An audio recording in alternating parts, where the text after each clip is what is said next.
welcome to another deep dive. Yeah. We're going to be talking about Misleading Mind by Karuna Caton. Great book. It's all about how our minds can kind of play tricks on us Right. and how we can create a lot of our own suffering. It's like we're looking at the world through a foggy lens, Uh-huh. filtering everything through our experiences and our beliefs. Yeah, so like even if we're experiencing the same event, Yeah. two people could have completely different perceptions great. of what went down. The book uses that fog analogy a lot. Okay. To kind of illustrate how subjective, our realities really are. And this is actually a big idea in Buddhist psychology. It's called dependent origination, Okay. which basically means that nothing exists independently. Interesting. Everything is connected, kind of like a web. Right. One of the stories in the book talks about a woman named Amanda. Okay. She's always convinced that her husband's going to cheat on her when he goes away for work, even though he's never given her any reason to think that. Yeah, that sounds stressful. It is, Yeah. Her anxiety is kind of coming from, her past experiences. Yeah. What she's seen in the media, what society says about marriage. It's all connected. So it's not even really about her husband necessarily. It's about all this other stuff Exactly. that's making her think these thoughts. Yeah, and it brings up, another key point. Yeah. The idea of dukkha. Dukkha. I've heard that word before. Yeah. It's usually translated as suffering. Yeah, suffering or dissatisfaction. Okay. It's like that feeling that something's just off. Right. Even when things seem okay on the surface. Yeah, like you should be happy, but you're still not. Exactly. You're always wanting more. Yeah. Wanting something different. Like a feeling of lack. Yeah, and that's dukkha. That yearning for things to be other than they are. The book has a really interesting example. Okay. It talks about traffic. Traffic. Yeah. Okay. Think about it. Yeah. Bad traffic. Yeah. Doesn't really exist objectively. Oh, okay. It's our expectations, our need to be somewhere that makes us frustrated. So it's my mindset going into it. Exactly. That creates the bad traffic experience. Yeah. Think about, you're on a road trip. Yeah. You're relaxed. You're enjoying the journey. Right. Traffic doesn't feel as bad. It's just part of the adventure. Exactly. The book actually talks about an exercise called deconstructing traffic. Interesting. You mentally break down the situation. Okay. Look at all the cars, the people, the environment. Yeah. And you see it as all these interconnected parts. Instead of this one big horrible thing. Yeah. It helps you kind of shift your perspective from feeling trapped to seeing the bigger picture. That's cool. I like that. And it's not just about traffic. Right. It's a way to deal with any stressful situation. Yeah, that makes sense. Right. And this idea of letting go of expectations applies to a lot of areas in our lives, like how we deal with our desires. Okay, so this is that whole paradox of desire thing. Exactly. We all have desires, but getting attached to them can actually create suffering. It's like a never-ending cycle. You achieve one goal, then you're on to the next, Right. or the next. And you're never satisfied. Exactly. And it applies to everything. Yeah. Material possessions, relationships, careers. So you're saying that even if we achieve those big goals we set for ourselves, it doesn't necessarily lead to happiness. The book gives an example of, there's this guy named Peter. Okay. He's a successful executive. Yeah. He's got tons of money. Right. But he's miserable. Because he always wants more. He's never content with what he has.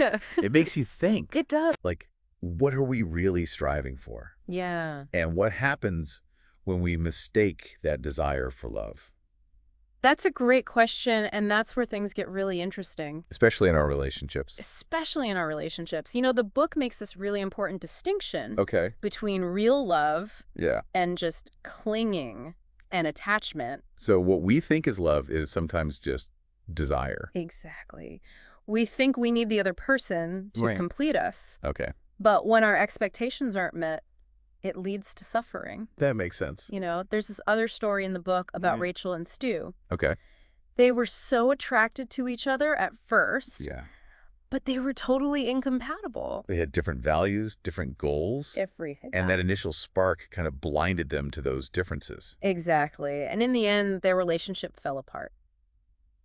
It's a good reminder that, chemistry isn't everything. It's important to look beyond that initial attraction. Yeah. And really see the person for who they are. So how do we avoid that trap? Right. How do we cultivate a more mindful approach to love? That's what we're going to be talking about after the break, so stay tuned. We'll be right back. We were talking about how to have a more mindful approach to love. Yeah, it's so easy to get swept away by those, like, intense feelings at the beginning. Right, and we often bring all this baggage into our relationships. Thanks. Like past hurts, unmet needs, fantasies about how things should be. Okay, so we're not really seeing the other person clearly. Not always. We're projecting our own stuff onto them. Which is bound to lead to disappointment. Exactly. The book suggests we start by, questioning our expectations. Oh, well. Like, where are they coming from? Are they realistic? Right. Are they actually serving the relationship? Exactly. So it's about bringing awareness to those, like, unconscious patterns we bring in. Yeah. And another important part is learning to distinguish between clinging and genuine care.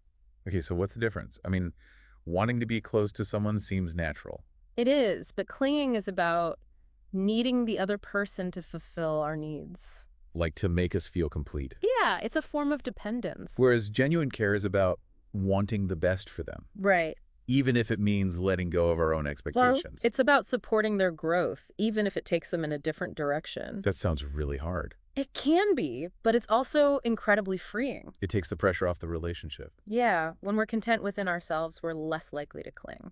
So it's about being whole on our own. Right, so we can show up more authentically. Okay, I like that. So we're moving from I need you to I choose you. Exactly. And that leads us to the last section of the book, Living with Awareness. Okay, well, let's talk about that. It's all about, practical tools for everyday mindfulness. Yeah, we could all use a little more of that. Right. The key takeaway is that awareness is everything. So just noticing our thoughts and feelings. Yeah, without judgment. It's about creating space between ourselves and our reactions. Exactly. When we can pause, we have a choice. We can choose how we want to respond. Right, and it's not about emptying our minds. Right, or becoming emotionless. It's about observing with clarity and compassion. Okay, so what are some of the exercises in the book? One is called labeling thoughts. Interesting. You observe your thoughts and label them. So like thinking, worrying. Yeah, anything that comes up. Okay, so it's like detaching from those thoughts. Exactly. You see them as just mental events. That makes sense. What else? There's the body scan. Okay. You bring attention to different parts of your body. Noticing any sensations. Yeah, just observe. So it's like a grounding technique. Exactly. It brings you into the present moment. Okay, and what about when we're dealing with, like, really strong emotions? The book has a technique called RAIN. Yeah, it stands for recognize, allow, investigate, nurture. So you're not trying to push those emotions away. No, you're meeting them with kindness. That's a really different way of looking at it. It is, and it can be really powerful. This has been a great deep dive so far. It has. We've covered a lot of ground. Yeah, from the illusion of reality to mindful living. It's a really practical book. I'm definitely feeling inspired. Me too. It's a good reminder that we're all on this journey. Yeah, progress, not perfection. Exactly. So let's recap the main points for our listeners. Okay, good idea. We learned that our minds can trick us. Right, and that can lead to suffering. But we're not powerless. We can cultivate awareness. And practice mindfulness. To create a more fulfilling life. That's a powerful message. It is, and remember, it's an ongoing process. Yeah, be patient with yourself. Exactly. Now let's think about what all this means for our listeners. So we've talked about all these ideas, but how do we actually put them into practice? Yeah, it can feel kind of daunting, Like, where do I even start? Right, it can be overwhelming.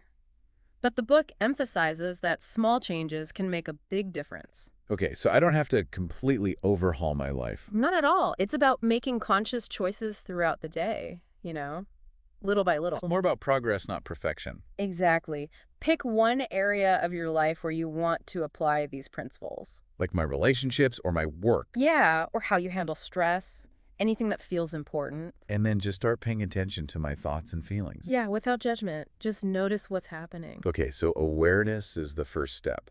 Right. Once you're more aware, you can start experimenting with different ways of responding. Like if I notice I'm getting road rage, I could try that deconstructing traffic exercise. Exactly. Or if you're clinging to unrealistic expectations in a relationship. I could question those expectations and see where they're coming from. Exactly. And remember, be patient with yourself. Yeah, it's a process. It is, but it's worth it. The book talks about some of the benefits. Okay, like what? Well, you might experience more emotional balance, more resilience.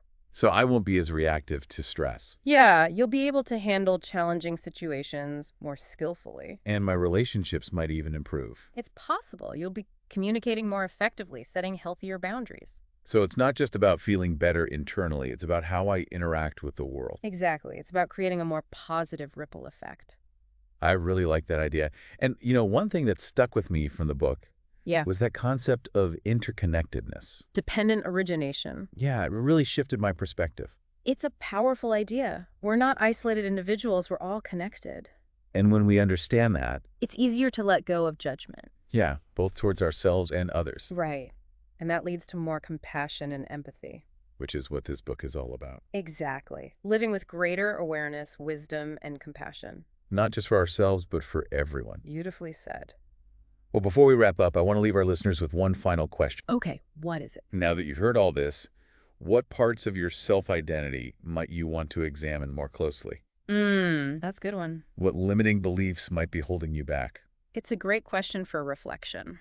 It is. And remember, you have the power to change. You have the power to create a more joyful life. Absolutely.